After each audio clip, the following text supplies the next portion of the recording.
las vastas extensiones del océano, donde los horizontes se entrelazan entre el brillo del sol y el reflejo de las olas danzantes, se alzaba majestuoso el navío pirata conocido como el Azote del Mar. Su figura imponente se erguía contra el horizonte, desafiando al gran azul con su presencia amenazante. Al mando de este coloso de los mares se encontraba el capitán Ernesto Silva, un hombre cuyo nombre era susurrado con temor en cada puerto y en cada taberna. El rugido del océano anunciaba una nueva incursión, y en una noche oscura, y con propósitos no menos oscuros, el azote del mar se deslizaba sigilosamente a través de las aguas. Sus velas negras se fundían silenciosas con la brisa nocturna. El capitán Silva y su tripulación estaban en busca de riquezas y botines, y sabían que ningún navío mercante estaba a salvo de sus garras. Fue entonces cuando avistaron a lo lejos las luces parpadeantes de otro barco pirata. Solían resultar presas más difíciles, pero merecían la pena, no solo por las riquezas que solían guardar, sino porque se reducía la competencia y era una manera de conseguir nuevos efectivos para su tripulación. Por supuesto, si se hacían merecedores. Sin dudarlo, el Azote del Mar hizo lo que mejor sabía hacer: un ataque rápido y devastador. Las sombras del navío se abalanzaron sobre el barco pirata como una marea negra, y en cuestión de minutos, la cubierta estaba invadida por piratas, con sus sables brillando bajo la luz de las antorchas. El enfrentamiento fue intenso. El estruendo de los cañones resonaba en el aire mientras las tripulaciones se batían en una lucha encarnizada. Entre el caos y la confusión, el capitán Silva se abrió paso con determinación por la cubierta enemiga, con su mirada fiera y su espada reluciente.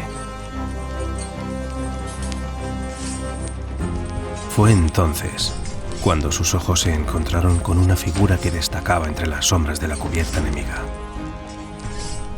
Una mujer de cabellos oscuros, mirada desafiante y coraje inquebrantable, lideraba la defensa del navío con destreza y valentía. Se trataba de la capitana Elena Montenegro, quien resistía con una determinación que lo cautivó. El capitán Silva se encontró cara a cara con la capitana Montenegro. Sus miradas se cruzaban cargadas de tenacidad por ambas partes. Tras una dura pelea que atrajo la atención de ambas tripulaciones hasta el punto de paralizar a todos para convertirse en espectadores, Silva se hizo con la victoria tras un tropiezo de la capitana. Un golpe de suerte que el capitán supo aprovechar. Con gesto decidido, Ernesto tomó prisionera a la capitana Montenegro y mandó encerrarla en las bodegas del barco junto a lo que quedaba de su tripulación. Aquella misma noche, tras la celebración repleta de tesoros, risas y alcohol, el capitán decidió bajar a visitar a su prisionera para culminar la victoria. Bajó torpemente por las escaleras, cegado por el alcohol y el hervor de la sangre, sabedor de la recompensa que le aguardaba indefensa. Abrió la puerta de las bodegas, se abrió camino entre los prisioneros y soltó a su presa de la barra de acero donde permanecían todos encadenados. La agitación impotente de todos los prisioneros al ver cómo se llevaban a su capitana fue extrema, y eso hacía que el capitán Silva, con sonrisa maliciosa y ojos ebrios, disfrutara aún más del momento. Sujeta del brazo fuertemente y con las manos y pies aún atados, la capitana fue dirigida a una de las estancias que el capitán tenía en las bodegas para disfrutar de esos tesoros tan exclusivos. Lo último que vio la tripulación, antes de que el capitán Silva cerrara la puerta, fue cómo la capitana era arrojada al suelo, aún con las manos y pies atados, incapaz de defenderse. Sabedores de lo que le esperaba, solo pudieron gritar impotentes con lágrimas de rabia, prometiendo venganza. Ernesto sentía que el corazón se le iba a salir del pecho. Hacía años que no se topaba con una mujer así. Realmente era bella. Pero lo que más le atraía era su valentía. Ahí estaba, a punto de poseerla, y ella no le retiraba la mirada. Esos ojos verdes, hipnóticos. Por un momento se le olvidó a lo que bajó a las bodegas. Debido a todo el alcohol que había bebido, era incapaz de mantenerse erguido con firmeza. Parpadeó 3 veces y le preguntó que si no tenía miedo. Esta desafiante negó con un gesto de cabeza, sin apartar la mirada. Ernesto empezó a pensar que había bebido demasiado, o quizá la edad estaba haciendo presa de él, pero se sentía incapaz de hacer algo que, hasta hacía unos minutos, formaba parte de su forma de vida. El arte de la piratería lleva consigo la muerte, el robo y el disfrute del botín. Y él no solo era un experto veterano, sino que sabía disfrutarlo. Y no lo había hecho pocas veces. Pero ¿qué pasaba con esos ojos verdes? Bajo la atónita mirada de la capitana Montenegro, decidió sentarse en el suelo junto a ella, con aire chulesco, pero a una distancia prudente, consciente de lo peligroso que resultaría bajar la guardia con esa mujer. Incluso encadenada de manos y pies, ya había demostrado ser mortal en las distancias cortas. Pero ni la distancia, ni lo que pudieran disimular sus ojos ebrios, pudieron evitar que la capitana captara esa atracción que el veterano capitán comenzaba a sentir. Pasaron las horas y ninguno pronunció ni una sola palabra. Simplemente permanecían mirándose el uno al otro desafiantes, recelosos e incapaces de romper el silencio. Ernesto cada vez sentía más curiosidad por la mujer. Entonces se escuchó un revuelo en las bodegas. Era uno de los hombres del capitán que venía a buscarlo, y la tripulación de la capitana gritaba y golpeaba el suelo con las cadenas. 3 golpes sonaron en la puerta.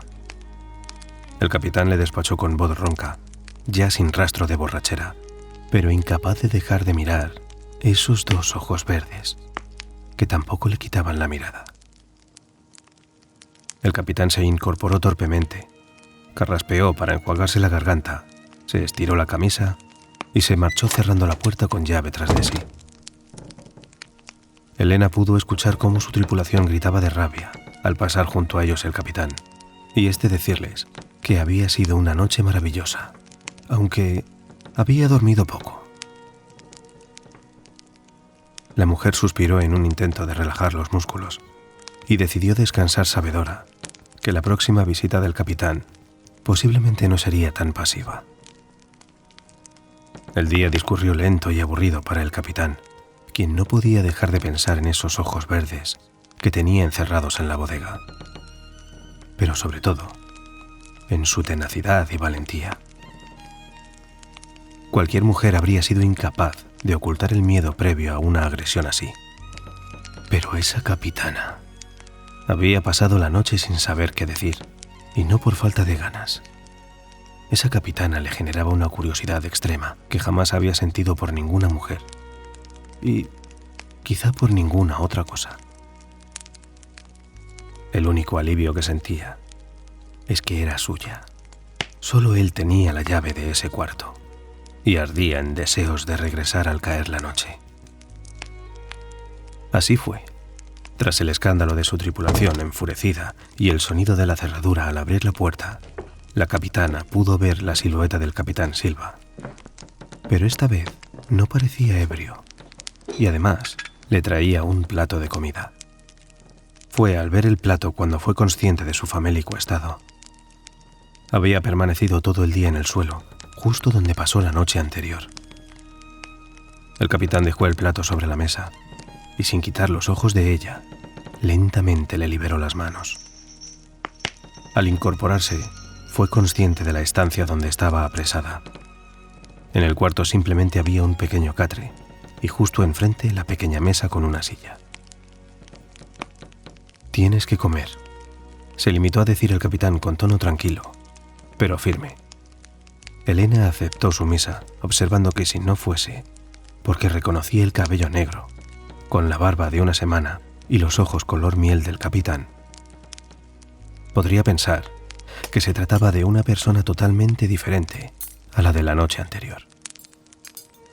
Ernesto permaneció inmóvil, observando cómo la mujer devoraba el plato, recelosa, sin tampoco quitarle ojo.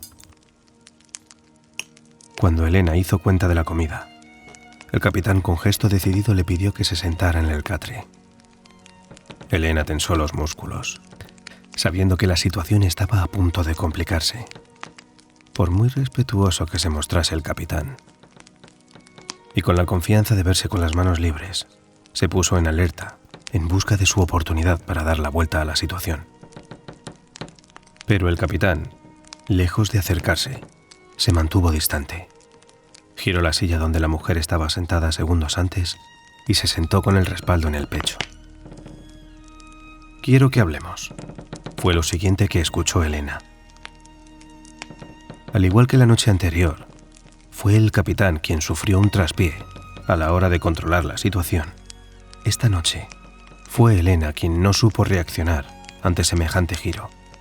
Y eso no pasó inadvertido para el capitán. A la mañana siguiente, un día más, el capitán salió por la puerta de su prisionera, cerrando la puerta tras de sí con mirada fiera y satisfecha, lo que encolerizó a la tripulación de la capitana, quienes entre gritos y golpes de cadena prometían que le matarían. La indiferencia por parte del capitán fue aplastante al decirles que al menos seguía con vida, y que mientras él lo deseara, así seguiría siendo, de momento. Esto generó un estrépito de injurias, pero en el fondo, muchos sentían alivio, pues, un día más, su capitana seguía con vida. Los días pasaban sin novedad, incluso aburridos para la tripulación del Azote del Mar, pero no para el capitán, que a medida que pasaban los días, se encontraba cada vez más intrigado por su cautiva. La capitana Montenegro, con su valentía y su inteligencia, desafiaba todas sus expectativas y lo desarmaba cada noche con sus ojos verdes y con cada palabra. Lo que comenzó como un trofeo de conquista, pronto se convirtió en algo más, algo inesperado. Entre los susurros de la brisa nocturna y el rumor de las olas, el capitán Silva y la capitana Montenegro se encontraban cada noche en las profundidades de la bodega, donde ella y su tripulación estaban prisioneros. Allí, entre sombras y crujidos de la vieja madera del barco, comenzaron a compartir conversaciones de capitán a capitana, encontrando un vínculo que trascendía las circunstancias que los separaba como opresor y cautiva. Las noches se hacían cortas y los días largos en cubierta, donde el capitán pasaba las mañanas junto al timón, gestionando trabajos sencillos de barcos mercantes y demás menesteres que no necesitaran excesivamente su atención, pues él tenía su mente absorta en esos dos ojos verdes que cada noche le hacían sentir como nunca había experimentado. La falta de sueño se hacía presente en un cansancio que le mantenía en un letargo de éxtasis, como la adicción a una droga a tu disposición, pero al mismo tiempo inalcanzable. Era suya, y podría hacer lo que quisiera con ella, pero por alguna extraña razón tenía la sensación de necesitar su aprobación en cada conversación que mantenían por las noches. Las tardes las pasaba en su camarote, entre cartas de navegación y pestañeos largos de sueño, esperando el momento en el que el cocinero apareciera con los platos de comida para bajar a comer con su prisionera. El cocinero siempre le dedicaba un chiste socarrón. «¿Otra velada para dos, señor?», le decía con risita maliciosa, a lo que el capitán le respondía con una sonrisa cómplice, a la altura de su comentario. Si supieran la realidad de las noches, a saber cómo reaccionaría él y toda la tripulación, pues las noches, donde todo el mundo imaginaba dolor y maltrato, en realidad, aún ni la había tocado. Y lo peor de todo era el porqué. No podía. Algo se lo impedía. Esos ojos verdes. Los días continuaban pasando, y con ellos la resignación y la docilidad de la tripulación de la capitana, iba en aumento. El tiempo se le echaba encima al capitán, pues pronto tendría que decidir quiénes pasarían a formar parte de la tripulación, quiénes morirían por ser indomables o fieles a su ex capitana y quiénes se venderían como esclavos. Por supuesto, cada noche, al salir de su encuentro nocturno, al pasar por su lado, los analizaba uno a uno para decidir. Pero lo peor es que tendría que pensar qué hacer con Elena. Los secretos en un barco son cortos de duración, y no sabía si se podía permitir que se supiese la realidad de las últimas noches. Aunque solo pensar en hacerla daño le cortaba la respiración. Pero en su interior sabía que ella tendría que morir, y además tendría que ser él quien lo hiciese. Poco a poco, entre conversaciones cautelosas y miradas furtivas, ambos comenzaron a reconocer la chispa que se había encendido entre ellos. El capitán, fascinado por la valentía y la inteligencia de Elena, se cuestionaba las acciones que en otras circunstancias no solo habría ejecutado sin pensar, sino que habría disfrutado haciéndolas. Por su parte, Elena encontró en Ernesto un hombre más complejo de lo que su apariencia le había hecho creer. Un hombre capaz de ternura y nobleza bajo su fachada de dureza. La incertidumbre de un futuro que ella también comenzaba a entender, y sabedora que su tiempo se acababa, hizo que el amor comenzara a florecer entre ellos. Un amor sorprendente y extraño, como una flor que emerge en medio de un campo de batalla en la nieve. Sus corazones, que una vez habían sido enemigos, de repente, ahora compartían un camino extraño y difícil cada noche que se juntaban, disfrutando de estar juntos el mayor tiempo posible. Sin embargo, el destino es caprichoso, y un día, cuando menos lo esperaban, otro navío apareció en el horizonte, con sus velas hinchadas por la brisa del amanecer. Era un enemigo formidable, dispuesto a desafiar la autoridad del azote del mar y reclamar su lugar en los mares. El capitán dirigió los preparativos para la defensa. Entonces cayó en la cuenta de la maniobra que preparaba el navío enemigo. No tenía intención de abordarles. Les iban a hundir a cañonazos. La tensión en el aire era palpable mientras los barcos se acercaban con sigilo, tomando posiciones, listos para desencadenar una batalla épica que destacaría en los libros de historia del azote del mar, si la superaba. El estruendo de los cañones rompió la calma al caer la tarde, llenando el aire con humo y fuego. El azote del mar y su enemigo se enzarzaron en un duelo de proyectiles y astucia. La tripulación del enemigo, hábil y decidida, manejaba los cañones con maestría, respondiendo a cada embate con destreza y letal precisión. La tripulación del capitán Silva, no obstante, no se quedaba atrás. Era experimentada y luchaba con fiereza, desatando una tormenta de plomo sobre su adversario. A medida que los barcos se acercaban, la lucha se intensificó. Con el estruendo de la artillería como fondo, el enemigo se lanzó al abordaje, enfrentándose en una danza mortal sobre cubierta del azote del mar. Las espadas chocaban, los mosquetes resonaban, y los gritos de los combatientes se mezclaban con el sonido del mar embravecido. En medio de la caótica refriega, el capitán Silva comprendió que la derrota estaba próxima. Y en medio de todo el estruendo de artillería, gritos y muerte de su tripulación, recordó esos ojos verdes, escondidos en la bodega. Entonces, como si de un golpe de aire le devolviese las ganas de vivir y no rendirse, de un salto bajó a la cubierta y se dirigió a las bodegas. Allí estaba la tripulación jadeante, ignorante de la batalla que se libraba en cubierta. El capitán, sin mediar palabra, comenzó a abrir la celda mientras todos se amontonaban en la puerta para salir el primero. Entonces el capitán dio un paso atrás y comenzaron a salir los prisioneros. Uno se abalanzó sobre él sin piedad. Este le ensartó con su espada y mediante un corte limpio hizo caer inerte al marinero bajo sus pies. «Sabía que serías tú», le dijo al prisionero mientras caía al suelo ante la mirada atónita del resto de prisioneros. Todos se quedaron petrificados. «Tú, abre la puerta», se dirigió el capitán a uno de ellos, con una llave en la mano y señalándole con la espada ensangrentada del camarada hacia la puerta donde retenía a la capitana. El marinero cumplió las órdenes y abrió la puerta. Allí estaba Elena, que para sorpresa de toda su tripulación, se la veía en buen estado y con el temple con el que estaban acostumbrados verla. Los cañonazos y gritos de cubierta rompían el silencio cortante que se respiraba en las bodegas, hasta que el capitán habló. «Si queréis vivir vosotros y vuestra capitana, luchad conmigo». Todos miraron a su capitana, y cuando contaron con su aprobación, comenzaron a gritar para hacer circular la sangre por sus venas.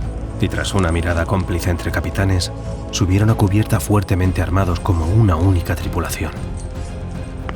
Al subir, el capitán se encontró un escenario desolador. Gran parte de su tripulación había muerto, y lo que quedaba se combatía con fiereza por sobrevivir. El emerger de un nuevo ejército de las bodegas pilló desprevenidos a todos.